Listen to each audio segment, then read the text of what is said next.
Student अपन BSc third year zoology का जो syllabus है वो डिस्कस कर रहे हैं। बीएससी थर्ड ईयर के जूलॉजी के सिलेबस में मेनली अपने 3 पेपर है, पेपर फर्स्ट, सेकंड और थर्ड। तीनों पेपर इक्वल वेटेज के हैं, 50, 50 और 50 नंबर के। अभी अपन को इन आंकड़ों पे नहीं जाना है, नंबरों पे नहीं जाना है। अपन को जूलॉजी सीखनी है, अपन को जूलॉजी के बारे में नॉलेज लेना है, ये माइंड में रखना है। अपने दिमाग को खाली रखें, माइंड में यही रखना है मेरे को सीखना है। भार या बोझ समझ के अपन किसी काम को ना करें, किसी चीज़ को ना पढ़ें। तो पेपर फर्स्ट के बारे में बात करें तो paper first mainly animal physio पे बेस्ड है और एक यूनिट उसकी बायोकेमिस्ट्री की भी है। एनिमल फिजियो, एनिमल बोले तो जंतु, अपने ह्यूमन के बारे में, ह्यूमन मेनली ह्यूमन बॉडी के बारे में। ह्यूमन बॉडी कई सारे सिस्टम से मिलके बनी होती है। कई सारे सिस्टम में बात करें, जैसे आपका डाइजेस्टिव सिस्टम, पाचन तंत्र, तंत्रिका तंत्र, नर्वस सिस्टम, अंतःस्रावी तंत्र यानी हार्मोनल सिस्टम।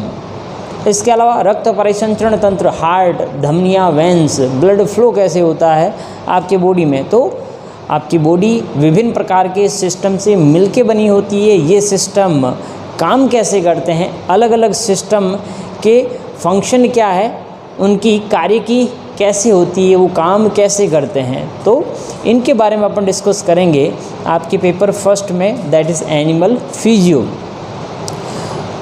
उसके अलावा बायोकेमिस्ट्री की एक यूनिट है। बायोकेमिस्ट्री यानी बायोलॉजी के अंदर केमिस्ट्री को ऐड किया या अप्लाई किया है। तो अपने बायोलॉजी में केमिस्ट्री भी ऐड है। केमिस्ट्री और बायोलॉजी दोनों मिलके एक यूनिट बनाई है जिसके अंदर अपन मेनली प्रोटीन है, कार्बोहाइड्रेट है। इन बायोमॉलिक्यूल के बारे में डिस्कस करेंगे। बायोमॉलिक्यूल कहा क्योंकि ये अपने बॉडी से रिलेटेड है, अपनी लाइफ से रिलेटेड है। बायो मीन्स लाइफ, मॉलिक्यूल यानी आणविक कण या अणु कह सकते हैं, जो अपने बॉडी के अंदर पाए जाते हैं। इन प्रोटीन की स्ट्रक्चर कैसे होती है, कार्बोहाइड्रेट की स्ट्रक्चर कैसे होती है, प्रोटीन की यूनिट क्या होती है, कार्बोहाइड्रेट की यूनिट क्या होती है, प्रोटीन के टाइप्स, कार्बोहाइड्रेट के टाइप्स। इसके अलावा अपनी बॉडी के अंदर एनर्जी जनरेट करने के लिए, एनर्जी बनाने के लिए जो मॉलिक्यूल, बायोमॉलिक्यूल मेनली यूज लिया जाता है, that is CH, carbohydrate. Energy rich molecule जैसे ATP की फॉर्मेशन कार्बोहाइड्रेट से मेनली अपनी बॉडी में की जाती है। इमरजेंसी सिचुएशन में प्रोटीन से भी एनर्जी रिच मॉलिक्यूल बनाए जाते हैं। इसके अलावा लिपिड भी है। लिपिड भी क्या है, एनर्जी रिच मॉलिक्यूल है, लेकिन आपके सिलेबस में लिपिड को डिस्कस नहीं किया है। मेनली प्रोटीन और कार्बोहाइड्रेट के बारे में अपन डिटेल से देखेंगे। इसमें अपन बायोकेमिस्ट्री की जो यूनिट है, इसमें आपने पढ़ रखा होगा 11th 12th की क्लास में, क्रेब साइकिल, ATP बनाने का साइकिल है, एनर्जी रिच मॉलिक्यूल बनाने का साइकिल है क्रेब साइकिल, ग्लाइकोलाइसिस, तो ग्लाइकोलाइसिस है, क्रेब्स चक्र है। इनके बारे में अपन डिटेल से पढ़ेंगे आपकी बायोकेमिस्ट्री में। तो फर्स्ट पेपर में मेनली मानव का जो शरीर है, वो शरीर विभिन्न प्रकार के तंत्रों से मिलके बना हुआ है। विभिन्न प्रकार के तंत्र कैसे काम करते हैं उसके बारे में डिटेल से अपन पढ़ेंगे। और दूसरा बायोकेमिस्ट्री। पेपर सेकंड के बारे में बात करें तो पेपर सेकंड मेनली बेस्ड है आपके बिहेवियर और इकोलॉजी पे। बिहेवियर की एक यूनिट है, बाकी इकोलॉजी की है। बिहेवियर जैसा कि नाम से पता चलता है, इसका हिंदी शाब्दिक अर्थ होता है व्यवहार। क्या होता है, व्यवहार। एक एनिमल दूसरे एनिमल के साथ कैसे व्यवहार करता है। व्यवहार शब्द का तात्पर्य बातचीत करना, अपनी भावनाओं को, अपनी संवेदनाओं को अपनी ही जाति के जीव के साथ शेयर करना, यानी बोलना, चलना, सामाजिक जीवन जीना, एक दूसरे के साथ बातचीत करना। एक दूसरे के साथ बातचीत करने का माध्यम है क्या, बिहेवियर। एक जानवर, एक जाति का जीव दूसरे जाति के जीव के साथ कैसे कम्युनिकेट करता है, कैसे सामाजिक जीवन जीता है, कैसे सदस्यों के साथ बातचीत करता है। खाली ह्यूमन के बारे में बात नहीं कर रहा हूँ मैं, इस अर्थ पर प्रेजेंट, इस अर्थ पर पाए जाने वाले जितने भी एनिमल्स हैं वो एक जाति के जीव के साथ, एक ही जाति के जीव के साथ, यानी कुल मिला के एक जाति के जीव दूसरे सदस्यों के साथ कैसे बिहेव करते हैं, व्यवहार। इसके अलावा इकोलॉजी की मेनली 3 या 4 यूनिट है। इकोलॉजी यानी आपका जो पर्यावरण है उसके बारे में स्टडी करेंगे। पर्यावरण के अंदर एक शब्द आएगा अपने इकोसिस्टम, पर्यावरण तंत्र। पर्यावरण तंत्र यानी पर्यावरण भी कई सारे तंत्रों से मिलके बना है। इस पर्यावरण तंत्र में मेनली जैविक और अजैविक कारक शामिल हैं, यानी पर्यावरण खाली जैविक कारकों या अजैविक कारकों से मिलके नहीं बना है।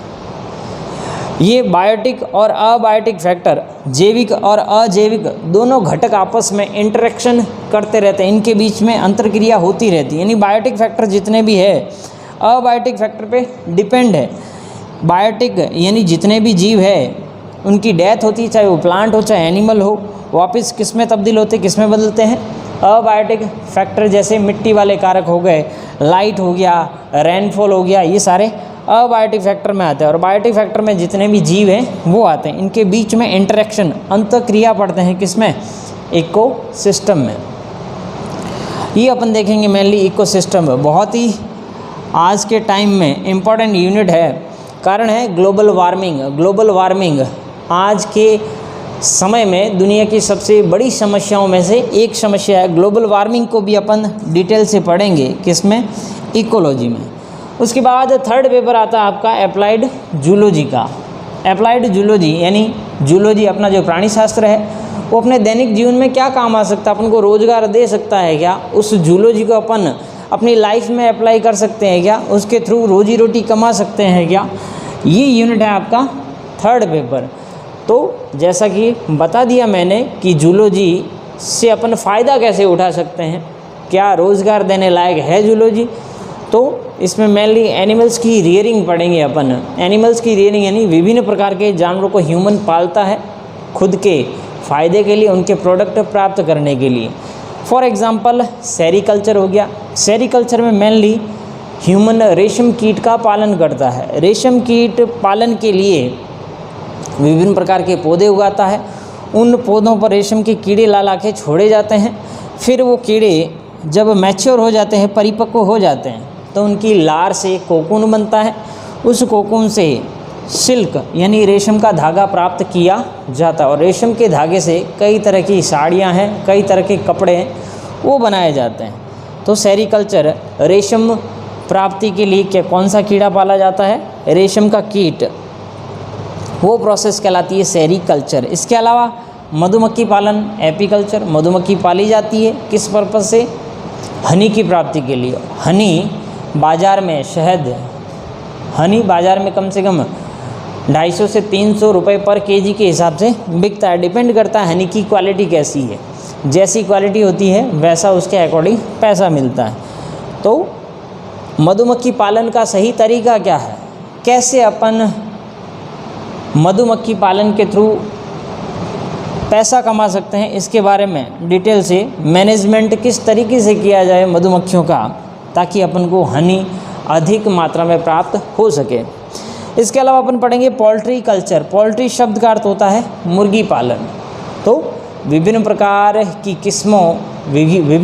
किस्मों की मुर्गियां पाली जाती हैं। मुर्गियों पालने का पर्पज़ यही है, या तो अंडे की प्राप्ति होगी एग की, या उस मुर्गी का जो फ्लैश है, मांस है, मीट, चिकन, उसको बेचकर बाज़ार से पैसा प्राप्त किया जा सकता है। तो मुर्गी पालन का पर्पज़ है एग और मीट की प्राप्ति और उसको बेच के पैसा कमाना। इसके अलावा अपन लास्ट यूनिट जो इस पेपर की है पेस्ट मैनेजमेंट के बारे में भी पढ़ेंगे। पेस्ट मैनेजमेंट, पेस्ट शब्द का अर्थ होता है कीड़े मकोड़े जो अपने अनाज को, अपनी फसलों को नुकसान पहुंचाते हैं। खड़ी फसलों को नुकसान पहुंचाते हैं और कुछ भंडारित अनाज को भी नुकसान पहुंचाते हैं।